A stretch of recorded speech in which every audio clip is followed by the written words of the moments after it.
Amém. Tema da nossa palavra de hoje: alicerçado na esperança que se renova. É justamente o tema, que eu escolhi, é o tema da nossa campanha: alicerçado na esperança que se renova. Eu disse nas reuniões aqui dessa semana que eu ia tentar sintetizar os 7 dias que nós estudamos aqui. E alguém perguntou assim, então, acho que foi o Lucas, perguntou, então que hora que vai terminar o culto? Eu falei, não sei não. Nós vamos condensar os 7 dias em um. Mas vamos terminar dentro do horário, sim. E para a honra e glória do Senhor, tenho certeza que o Senhor vai falar com você nesta noite. E primeiro Ele tem que falar comigo, Ele já falou comigo, tem falado comigo nesses dias. E eu tenho plena convicção de que você vai ser alcançado também por esta palavra. Se você leu o livro essa semana, participou da campanha, que bom. Você vai reforçar aquilo que você aprendeu durante a semana. Se não, é uma oportunidade para você ouvir. Não vai estar igual o livro, com certeza não. Até alguns textos são diferentes. Mas nós vamos colocar dentro da pauta que é alicerçados na esperança que se renova. Dentro daquilo que nós estamos fazendo. Amém? Abra sua Bíblia em 1 Samuel, capítulo 1, nós vamos ler até o versículo 20.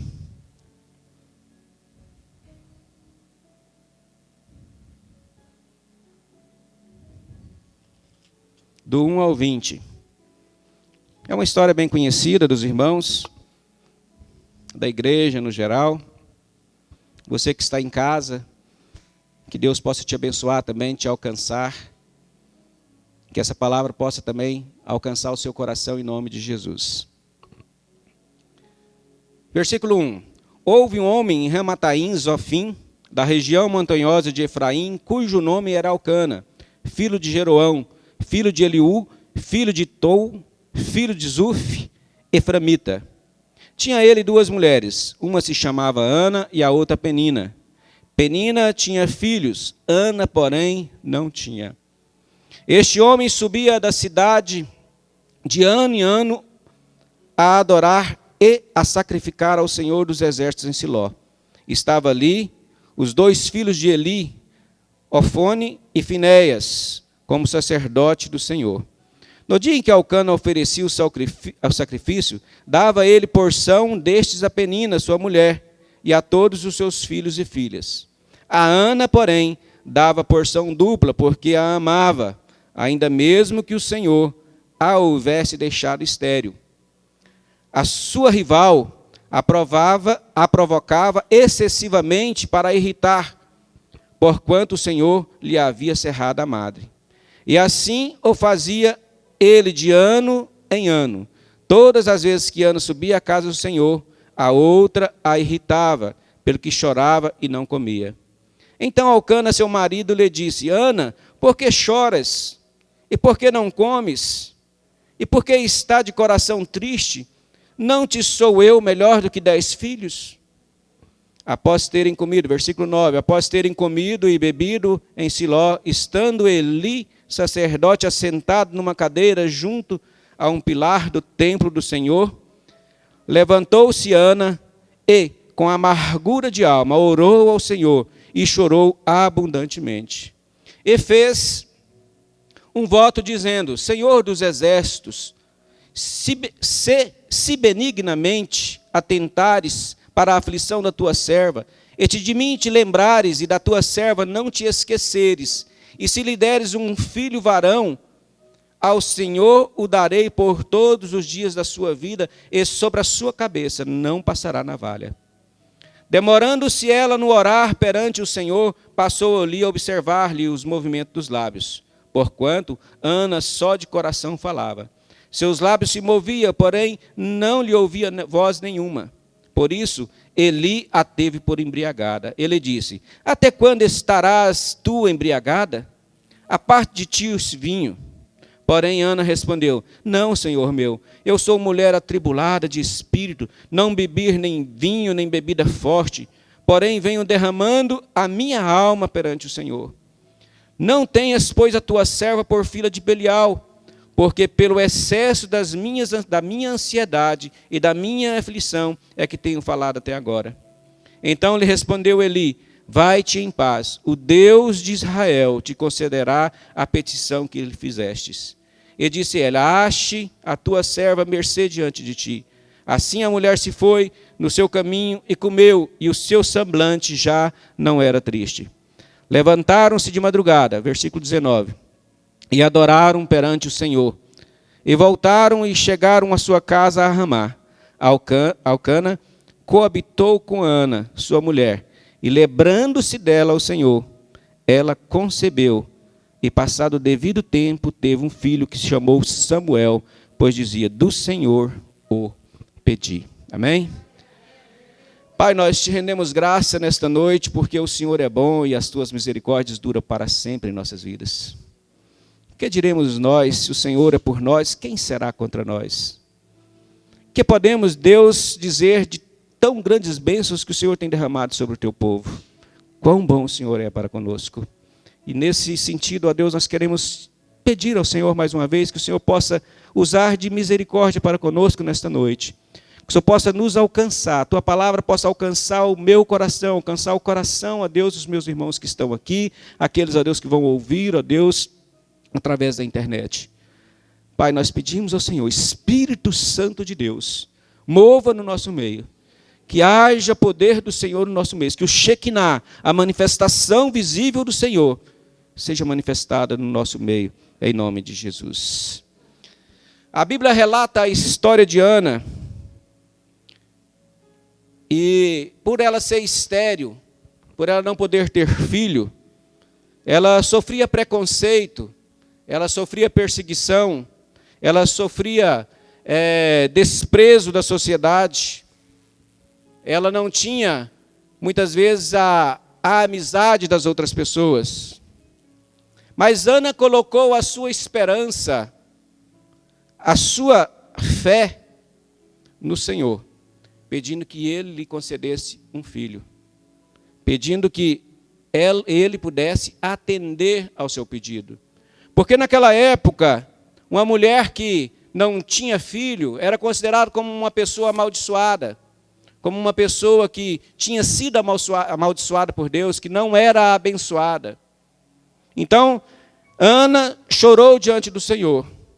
E nós podemos imaginar um pouco dessa tribulação de Ana, nós podemos talvez entender um pouco essa angústia, esse sofrimento de Ana. Por mais que nós sejamos insensíveis e muitas vezes nós não conseguimos compreender o sofrimento do outro, não conseguimos olhar para o outro e entender que há um sofrimento, que há uma luta, que há muitas vezes uma dor na alma, por mais que nós não conseguimos compreender isso por completo, mas nós podemos imaginar que Ana tinha um grande sofrimento, ela sofria com esse processo que ela. E nós, com as nossas aflições, com as nossas lutas, cada um individualmente, com os seus problemas, com as suas lutas individuais, e até mesmo, muitas vezes, com lutas na comunidade, ou uma luta de maneira geral, como nós estamos vivendo no Brasil, hoje, essa pandemia, problemas políticos, são aflições genéricas, o que alcança a todas as pessoas. Mas nós temos os nossos sofrimentos, nós temos as nossas amarguras de alma. Temos as nossas aflições, daquelas que Jesus falou que nós as teríamos. Mas nós temos que ter a mesma esperança que Ana teve, de que para Deus tudo é possível. Ana tinha essa convicção no seu coração. Ana sabia que se ela buscasse a Deus, ela poderia obter uma resposta. Ana tinha a sua fé alicerçada na esperança viva, que é o próprio Cristo, que é o próprio Deus. A fé dela era alicerçada em Deus. Assim nós também, os crentes, que passamos por problemas, que passamos por qualquer situação de sofrimento, nós também precisamos alicerçar a nossa fé. Nós precisamos exercitar a nossa fé, olhando para Cristo, o autor e consumador da nossa salvação. Nós precisamos firmar os nossos olhos Nós precisamos saber que a nossa esperança, ela é viva. A nossa esperança, Ele é vivo. E Ele ouve o nosso clamor. Ele escuta as nossas orações. Ele responde às nossas orações. Precisamos agir com sabedoria no Espírito Santo. Precisamos pedir que o Espírito Santo nos dê sabedoria para compreender os momentos que nós estamos vivendo. Viver as situações, muitas vezes situações difíceis, das quais nós não compreendemos, mas que nós temos condição de entender se o Espírito Santo se revelar a nós. Por isso nós precisamos, então, buscar a Deus e fazer como Ana. E eu quero falar, então, nesta noite, como eu disse no início, eu quero falar de 7 atitudes que podemos extrair desse texto para aplicar na nossa vida. E essas 7 atitudes são os 7 temas da campanha. Eu consegui, talvez, de uma forma, encaixar 7 temas da nossa campanha dentro desse perfil, dentro desse texto de Ana. E eu quero que você esteja atento e que o Espírito Santo possa mostrar para você, falar para você aquilo que Ele deseja falar no seu coração nesta noite. E da primeira atitude, que é a da lição 7. Deus sempre tem propósito de abençoar. Esse é o tema, o número 7 da nossa campanha. Deus sempre tem propósito de abençoar. Fala para quem está próximo de você aí. Deus sempre tem um propósito de abençoar. No versículo 5, se você quiser ler, diz assim: a Ana, porém, dava porção dupla, porque ele a amava, ainda mesmo que o Senhor a houvesse deixado estéril. Ana era estéril, Deus havia deixado Ana estéril, o texto é bem claro. Para os israelitas, como eu já disse, isso era um símbolo de maldição. Havia no coração de Ana, havia na vida dela essa aflição, essa dificuldade. Mas Ana sabia que Deus, que ela poderia recorrer-se a Deus. Ela sabia que em Deus, ela podia esperar. E aqui nós vamos entrar dentro daquilo que nós estudamos muito essa semana. Esperar, do verbo esperançar. Não é do verbo simplesmente esperar. Porque ela dizia em seu coração: o milagre vai acontecer. Ela buscava, ela também andava, ela esperava em Deus, porque ela sabia, como Jeremias diz: porque sou eu que sei os pensamentos que tenho a vosso respeito. São pensamentos de bem e não de mal. Ela compreendia isso, ela compreendia que Deus tinha um propósito. Deus tinha um propósito de abençoá-la. Deus tem um propósito, meu irmão, de te abençoar. O propósito de Deus é esse, de abençoar você, de fazer de você mais que vencedor, de fazer de mim mais que vencedor. Deus sempre tem o propósito de abençoar. Seja em qualquer circunstância, na minha ou na sua vida, Deus quer te abençoar. É o propósito dele. É o propósito de Deus abençoar todos os homens na face da terra. João 3,16 diz: porque Deus amou o mundo de tal maneira que deu o seu Filho unigênito para que todo aquele que nele crê não pereça, mas tenha a vida eterna. Deus deu o seu Filho unigênito para que todo aquele que nele crê, é para todos. Há uma bênção especial para todos aqueles que creem no Filho de Deus. Então nós precisamos saber disso, nós precisamos viver isso. Nós precisamos entender que Deus sempre tem um propósito de abençoar as nossas vidas.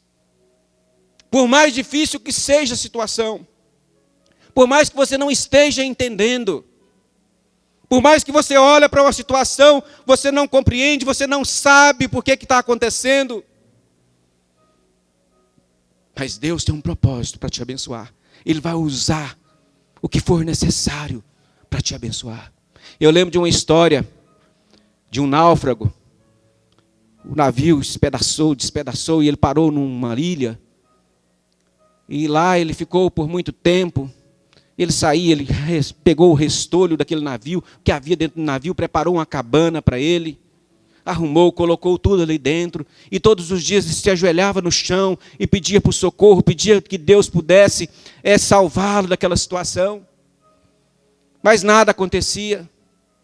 E um dia ele saiu de manhã para caçar algo para comer, para beber, e para o seu desespero, quando ele chegou, o sol bateu ali, de alguma forma, aconteceu algo inesperado e queimou tudo que ele tinha. Ele olhou para aquela situação e falou: Senhor, como pode? Era tudo que eu tinha. Eu estou clamando para o Senhor me ajudar, para o Senhor me salvar, e o Senhor deixa pegar fogo em tudo, acabar com tudo. E ele então deitou ali na areia e chorou e dormiu chorando. Para sua surpresa, na manhã seguinte, encosta o navio. E chegam ali, pegam ele, colocam ele no navio, e ele todo alegre, todo eufórico, se barbeia, come, alimenta, e aí vem na cabeça dele para perguntar para o capitão: Capitão, mas como foi que o senhor nos achou? Foi, mas você fez aquela fogueira daquele tamanho e não queria que nós visse a fumaça? Meu irmão, a fumaça está subindo. Tem fumaça subindo das suas orações. Deus está vendo. Deus tem um propósito de abençoar a minha vida, abençoar a sua vida. Segundo, esperar em obediência. Versículo 7. E assim fazia ele de ano em ano. E todas as vezes que Ana subia à casa do Senhor, a outra a irritava, pelo que chorava e não comia. Mostra que Ana era discriminada. Seu marido a amava, mas Ana continuava sendo perseguida. Era criticada, hostilizada. Penina continuava sendo cruel com ela. Mas Ana continuava crendo, esperando, porque o texto nos diz que todo ano ela ia à casa do Senhor. Fala que Elcana ia todos os anos fazer e ela ia junto. De forma, como ela ia junto, quer dizer que ela estava esperando o milagre, ela estava buscando de Deus. Ela não ficou parada. Ela continuou obedecendo, seguindo no caminho. Como eu gosto de dizer, é no caminho que se resolve as coisas. É no caminho do Senhor, é andando para a casa do Senhor, é andando com os irmãos, é resolvendo os problemas do caminho. E Ana caminhou, continuou caminhando, ela não parava. Ela sabia que tinha algo de Deus para acontecer em sua vida. Então ela esperava e obedecia. Ela esperava em obediência. Temos também a história de Abraão, que creu contra a esperança. Já velho, ele e Sara. Mas havia uma promessa, e ele creu. Ele creu, mesmo contra a esperança dos outros. Mesmo contra a esperança do que os olhos podiam ver. Mas ele creu. E esperou em obediência. Ele esperou de Deus.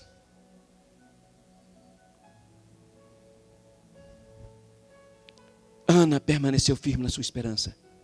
Abraão permaneceu firme na sua esperança.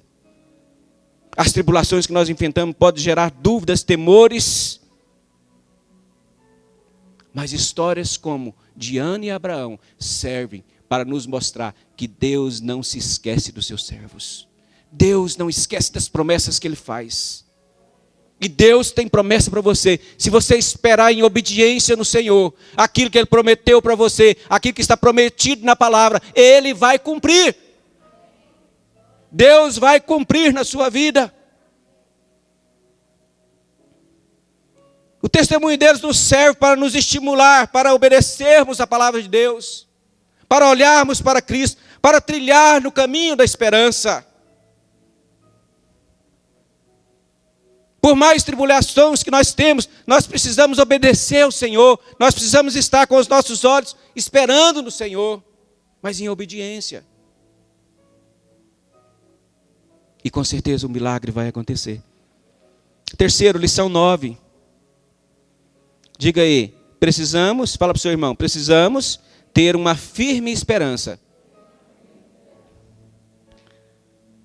No versículo 9 ao 10 diz assim: após terem comido e bebido em Siló, estando Eli, o sacerdote, assentado numa cadeira, junto ao pilar do templo do Senhor, levantou-se Ana e com amargura de alma orou ao Senhor e chorou abundantemente. Quero falar aqui, Ana levantou. Ela decidiu que não ficaria mais prostrada, enfraquecida diante da crise emocional que ela vivia. Ela falou: não vou ficar parada. Essa crise não vai me parar. Esperançar, esperança, do verbo esperançar, quer dizer isso, é verbo, é ação, meu irmão. O verbo indicação. Nós precisamos caminhar, nós precisamos prosseguir, nós precisamos andar, nós precisamos manter firme na nossa esperança. Nós não podemos ficar um dia lá em cima, outro dia lá embaixo.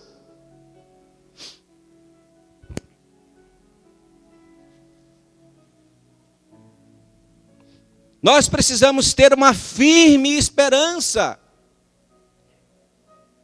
Ana sabia disso. Crente que tem enfrentado problemas, nós que temos enfrentado problemas, dificuldades todos os dias, nós precisamos nos levantar e enfrentar os problemas.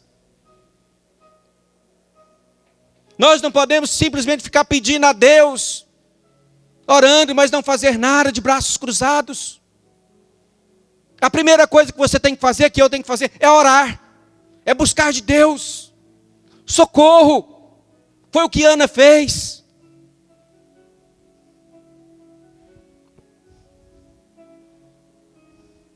Nós não podemos andar embasado naquilo que nós vemos, mas é naquilo que nós temos esperança, naquilo que nós cremos.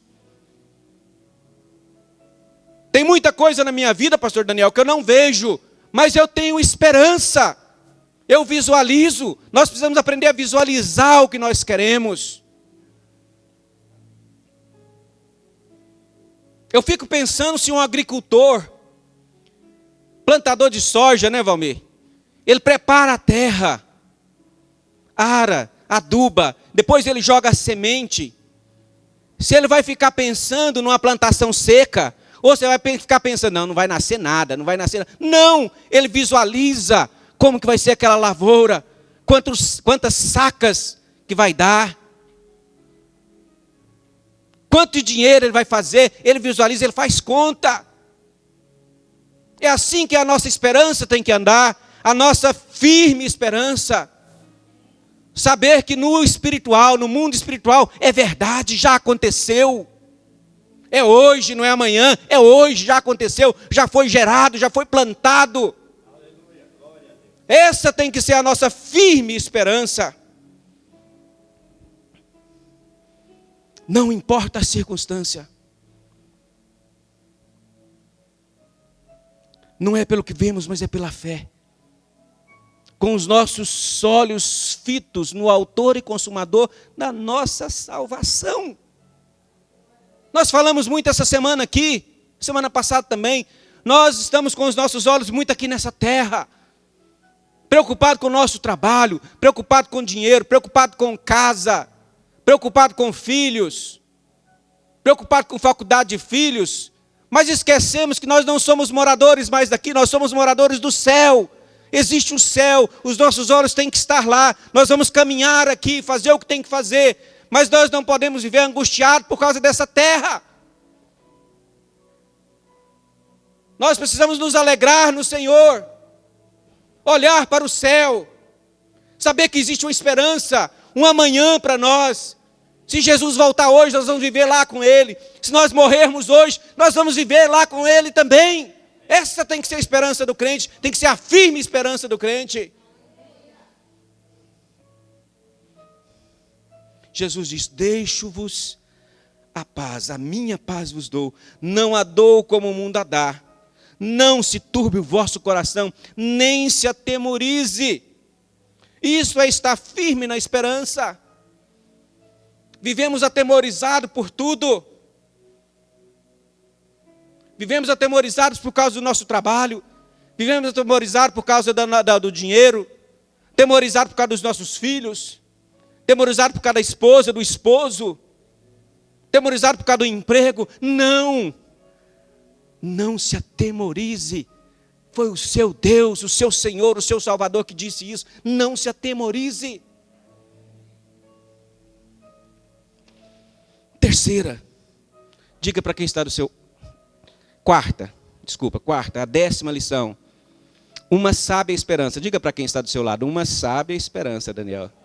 Uma sábia esperança. Versículo 9 e o 10 de novo. Leu o 10. Levantou-se Ana com amargura de alma. Não, no 9 mesmo. Após terem comido e bebido em Siló, estando Eli, o sacerdote, sentado numa cadeira, junto ao pilar do templo do Senhor. Levantou-se Ana e com amargura de alma orou ao Senhor e chorou abundantemente. Orou ao Senhor, pois com amargura de alma orou ao Senhor. Nos momentos difíceis, nós precisamos nos alegrar no Senhor também. Nos momentos difíceis, nós precisamos, porque Ana foi e chorou, no momento de grande aflição. Mas ela abriu o coração dela para o Senhor. E você vai ver daqui a pouco, que depois dela chorar abundantemente, ela mudou, a fisionomia dela mudou. Ela se alegrou. Porque quando ela orou ao Senhor, ela recebeu de Deus. Ela recebeu uma palavra do profeta. Aquela palavra do profeta foi a voz de Deus para o coração dela. E hoje nós temos aqui a palavra de Deus para o nosso coração. Ela recebeu, ela chorou, ela estava ali, ela clamou a Deus, mas o coração dela se alegrou na esperança.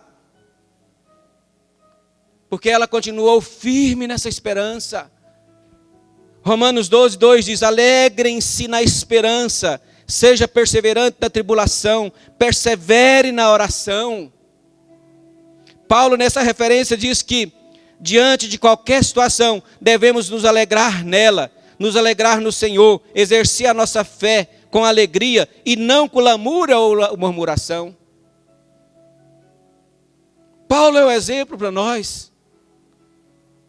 Nós estamos firmados nessas alegrias dos nossos sentidos, da nossa alma.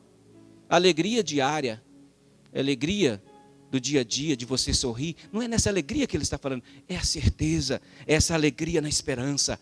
É você no meio caótico, saber que você tem uma esperança viva, saber que você pode confiar, que as coisas vão mudar. Se não mudar, Deus continua sendo Deus, mas você não se entristece com isso na sua alma. O seu semblante não muda.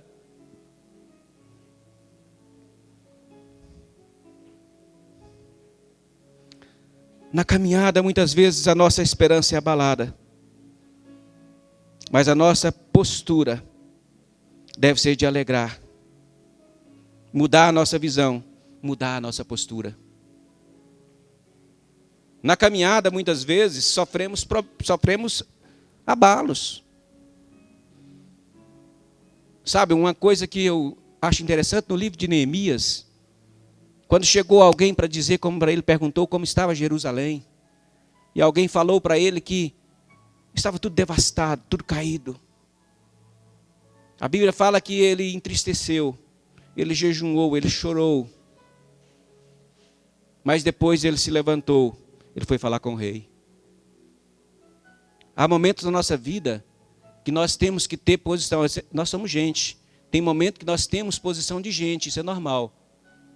Mas nós precisamos nos levantar depois desse momento de gente e passar a ter um momento de crente. Momento de gente é só um período. Você fica ali, é um momento de gente seu, mas aí você olha para a esperança que é Deus, e aí você toma uma atitude de crente, de se levantar, de orar, de se prostrar diante do Senhor e confiar nessa viva esperança.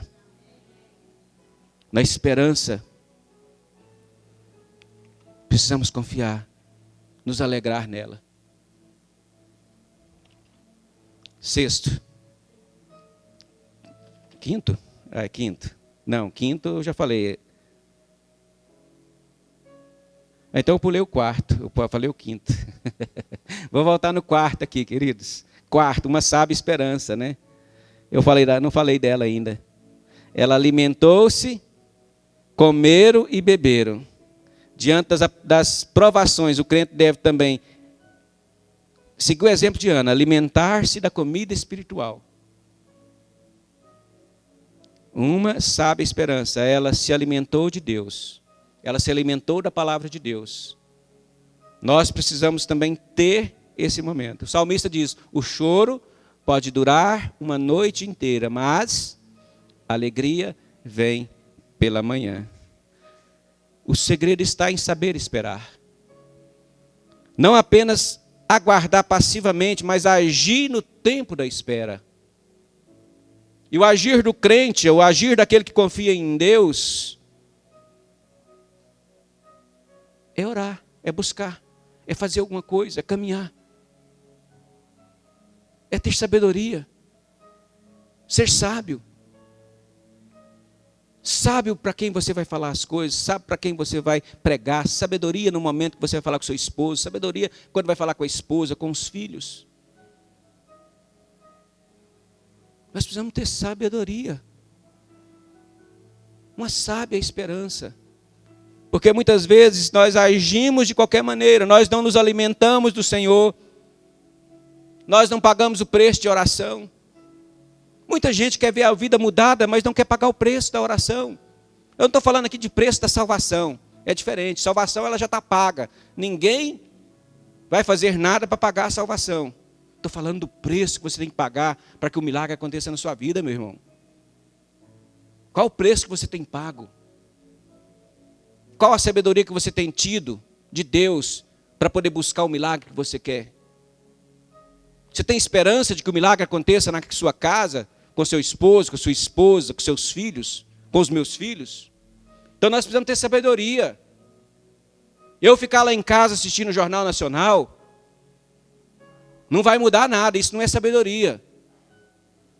Eu ficar vendo a internet até 2, 3 horas da manhã, não vai resolver nada para a minha vida. Isso não é sabedoria, isso é burrice.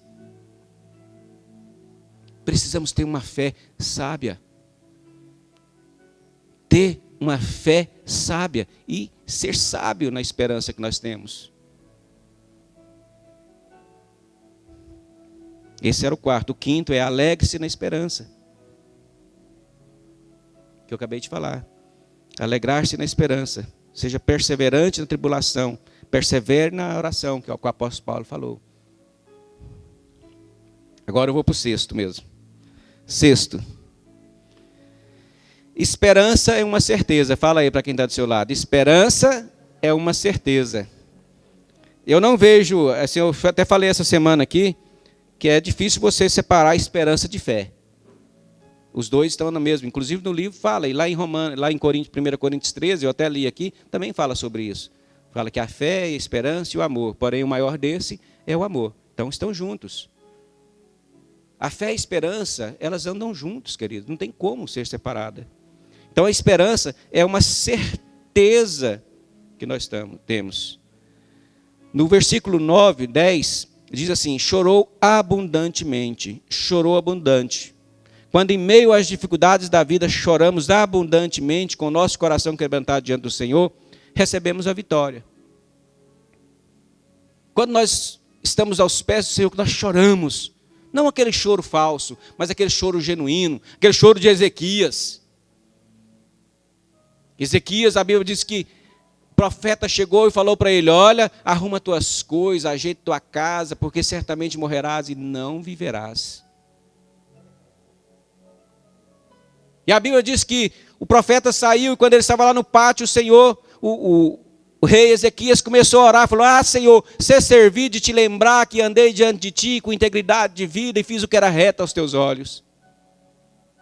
E fala que ele chorou, virou para a parede e chorou abundantemente também.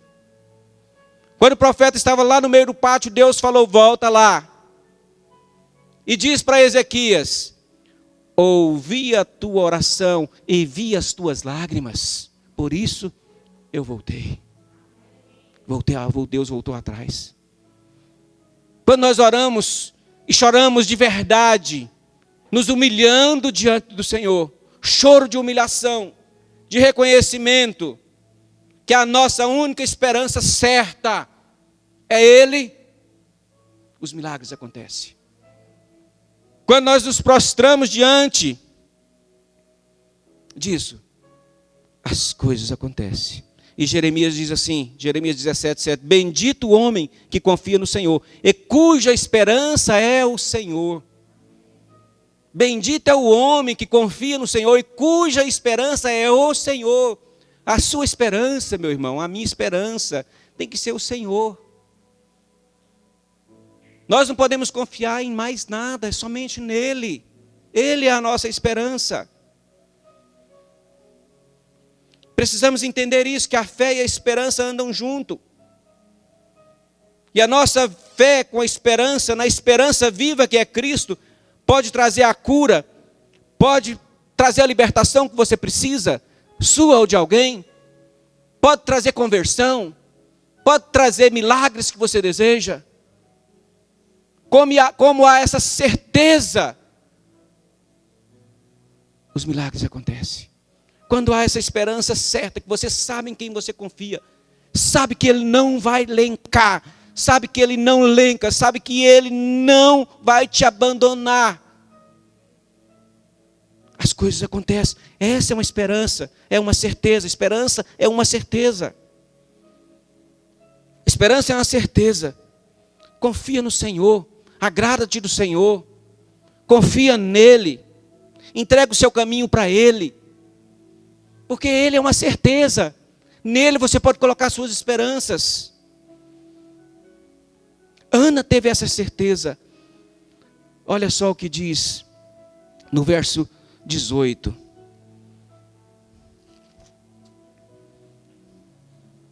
Disse ela: ache a tua serva mercê diante de ti. Assim a mulher se foi o seu caminho e comeu, e o seu semblante já não era o mesmo.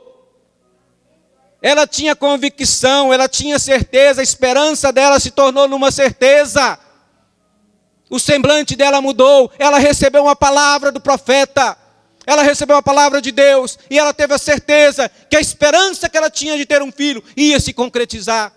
Ela saiu sorrindo, ela saiu alegre, com um semblante diferenciado. Porque esse é o nosso Deus. Um Deus que nos dá uma certeza, uma esperança que nós podemos ter certeza nela. Não tem governo, não tem marido, não tem esposa, não tem filho que pode dar essa certeza, essa esperança com certeza para você, meu irmão. É só Jesus. Ana teve essa convicção no coração dela. Ela teve essa certeza, essa certeza na vida dela. Sétimo, que seria a lição de ontem, a 13ª. A esperança com fé produz perseverança. Diga aí. A esperança com fé produz a perseverança. No versículo 11, Ana fez uma aliança com o Senhor. Ela já vinha perseverando, talvez há muitos anos. Agora, ela coloca a sua fé em prática. Agora, ela pede tudo de Deus, mas devolve tudo para Deus. Interessante. Eu estava lendo e essa frase veio. Ela pede tudo para Deus, que tudo para ela naquele momento era o filho que ela precisava. Era tudo. Mas ela deu tudo de volta, ela devolveu Samuel. Olha só. Versículo 11.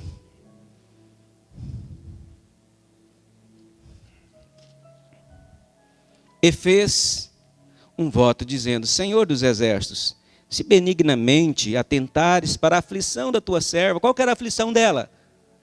Ter um filho. e de mim lembrares da tua serva, não te esqueceres, e se lhe deres um filho varão, ao Senhor darei por todos os dias da sua vida, sobre a sua cabeça não passará navalha. Deus lembrou dela, porque ela perseverou, porque a perseverança dela, a fé dela, produziu perseverança, a esperança. Ela recebeu tudo de Deus. Ela pediu, porque naquele momento, imagino eu, que era tudo que ela queria. Mas ela devolveu tudo para o Senhor. Qual que é o seu tudo nessa noite, meu irmão? Qual que é o tudo que você precisa devolver para Deus hoje? A sua luta tem sido grande. O seu caminhar, talvez, tem sido difícil. Talvez você tenha pedido muita coisa para o Senhor. Qual que é o seu tudo? Devolva o seu tudo para o Senhor. Paulo diz em Romanos 5, 1. Esse eu vou abrir aqui no texto. Diz assim: justificado, pois, mediante a fé, temos paz com Deus, por meio do nosso Senhor Jesus Cristo, por intermédio de quem obtivemos igualmente acesso pela fé a esta graça, na qual estamos firmes, e gloriamo-nos na esperança da glória de Deus. E não somente, mas também nos gloriamos nas próprias tribulações, sabendo que a tribulação produz perseverança, e a perseverança a experiência, e a experiência a esperança. Ora, a esperança não confunde, porque o amor de Deus é derramado em nossos corações pelo Espírito Santo que nos foi outorgado. Meu irmão, não desista de confiar. Não desista de confiar em Deus e no seu amor. Não pense que essa luta vai te matar. Não pense que essa luta vai deixar você no chão, não. Essa luta vai te fortalecer. Essa luta vai fazer você ficar mais forte cada dia.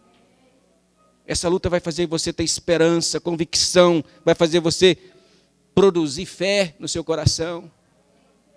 Você vai perseverar cada vez mais. Você não vai desistir. Essa é a fé que nós precisamos ter. Ana teve essa fé. Mesmo na luta, na labuta, mesmo nas tribulações, passando por problemas, ela confiava. Nós precisamos confiar, nós precisamos ter essa esperança também. E não pense você que eu estou pregando apenas para você. Não, eu estou pregando para mim também. Eu quero entregar o meu tudo para o Senhor também. Eu tenho feito isso, eu tenho procurado entregar o meu tudo para o Senhor.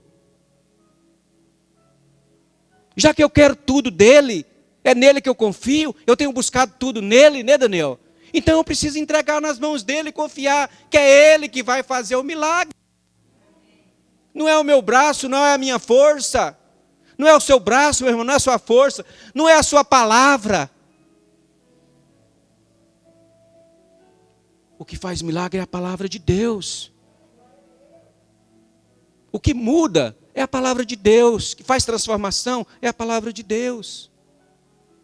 É nele que nós devemos ter esperança, ter fé, para que possa ser produzida em nós a perseverança. Persevere, meu irmão. Eu tenho visto nesses dias de pandemia aí, que o povo de Deus não está perseverando. Muita gente desanimada. Muita gente não pagando o preço que precisa ser pago. E vou voltar a falar, não é preço de salvação, é o preço para o milagre. É o seu tudo que você precisa dar para o Senhor. Você está pedindo tudo para Ele e não vai dar nada em troca, em volta. Apesar que Ele não quer, não precisa.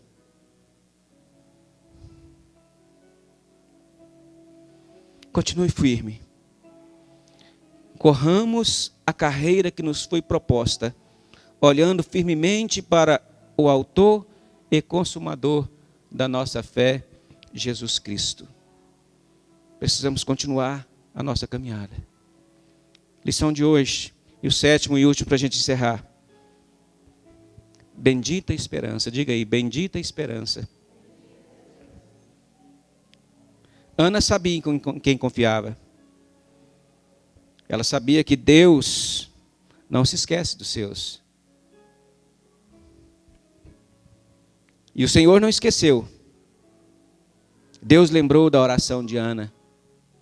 Deu Samuel e mais 5 filhos, 3 filhos e 2 filhas.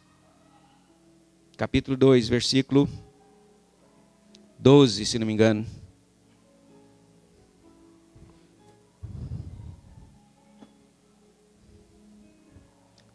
Versículo 21.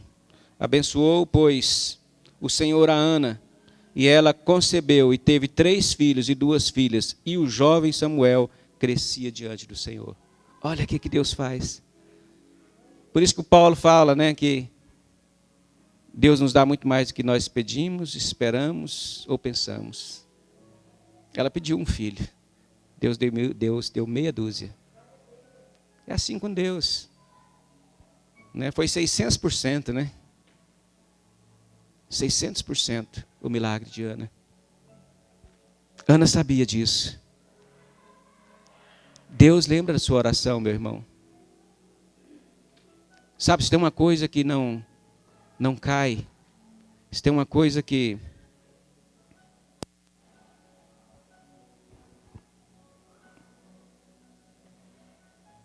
não cai por terra, é oração. Esses dias eu falei lá em casa, estava conversando com a Cirlei, estava conversando com meu irmão, na verdade. E eu disse, tem orações da nossa mãe, que ainda vão se cumprir na nossa geração. Tem oração da minha mãe que ainda vai se cumprir, que não se cumpriram ainda, mas vai se cumprir, porque Deus não deixa conta para trás. Tem orações que Deus fez, que minha mãe fez, e que eu tenho plena convicção de que ainda vão ser respondidas. Que eu ainda vou colher frutos, que os meus filhos vão colher frutos, que os meus netos vão colher fruto disso. Ana sabia disso. Bendita esperança. Bendita esperança.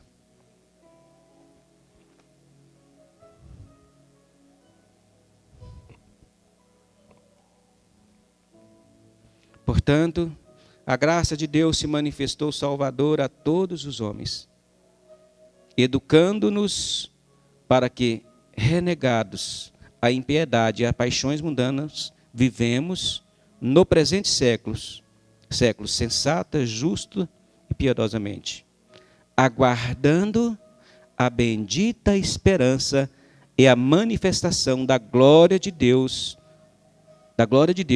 e Salvador Jesus Cristo. Bendita esperança nossa é o próprio Cristo. É a bendita esperança. Ele vai voltar, Ele vai te buscar. Ele vai buscar aqueles que são selados pelo Espírito Santo. Ele vai voltar, Ele vai buscar o seu povo. Por maior que sejam as nossas dificuldades, nós não devemos nos desanimar. Porque existe uma bendita esperança. Bendita esperança, meu irmão. Oh, glória a Deus, bendita esperança. É o próprio Cristo. Você pode dar um glória a Deus por isso? Bendita esperança. Devemos confiar nessa bendita esperança. Porque Ele fez uma aliança conosco. A nova aliança do seu sangue. E Ele fez uma promessa, falou assim, olha, eu vou, mas eu vou voltar. Lá na casa do meu pai tem muitas moradas. E eu vou lá preparar para vocês. Ele está lá no céu preparando lugar para mim e para você. Você que já aceitou Jesus como Senhor e Salvador na sua vida, Ele já tem preparado morada para você. Você já é um salvo, você já tem a sua morada preparada. Devemos manter a fé e a esperança, porque bendita é a esperança. devemos manter essa esperança no nosso coração viva. O salmista diz: ainda que eu ande pelo vale da sombra e da morte, olha só, eu não vou temer. Por que ele não vai temer? Porque ele cria numa bendita esperança, ele tinha uma esperança. Ele sabia em quem ele confiava. Ele sabia que podia esperar sim em Deus.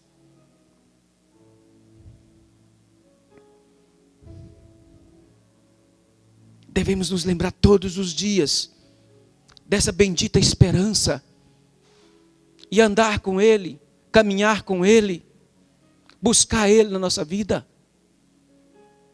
fazer parte da nossa vida, chamar essa bendita esperança para fazer parte da nossa vida, queridos. Aceitar Jesus Cristo como Senhor e Salvador é mais do que simplesmente vir na igreja, é um estilo de vida. É você viver Cristo, andar com Cristo, pensar como Cristo pensou, agir como Cristo agia. Que isso, pastor? Isso é difícil. É sim, mas nós temos a bendita esperança. E ele falou o seguinte: olha, eu vou, mas também não vou vos deixar sozinho, eu vou deixar o Consolador.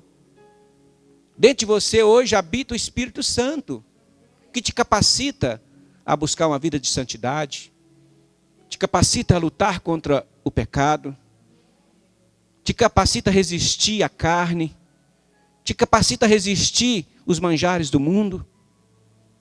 É o Espírito Santo, é essa bendita esperança que nós temos.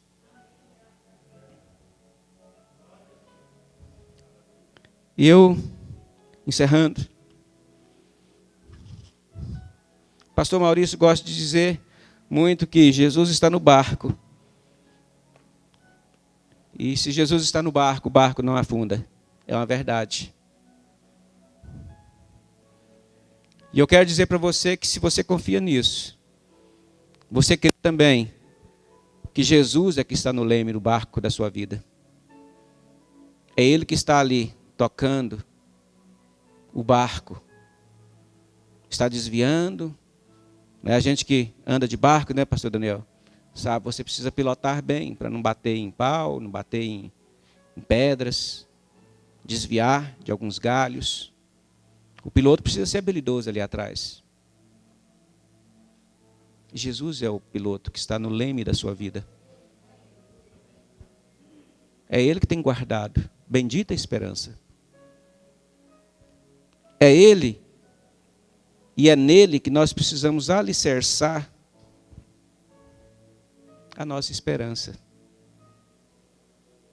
É nele que nós precisamos alicerçar. Os dias estão difíceis? Estão sim. Muita luta? Sim, muita luta. Muita dificuldade? Sim, muita dificuldade. Sei que cada um tem a sua luta, cada um tem a sua adversidade. O que para você muitas vezes pode ser uma coisa pequena, para mim é grande. O que é grande para mim muitas vezes é pequeno para você. Eu entendo isso. Jesus também entendia isso. Por isso ele falou que queria levar o seu fardo, levar o meu fardo. Porque ele compreende o fardo que você carrega. Ele compreende o peso que você carrega. Ele quer trocar, ele quer te dar um fardo leve. Amém? Vamos ficar de pé. E eu queria fazer um desafio para você hoje. Você que ainda não tem Jesus como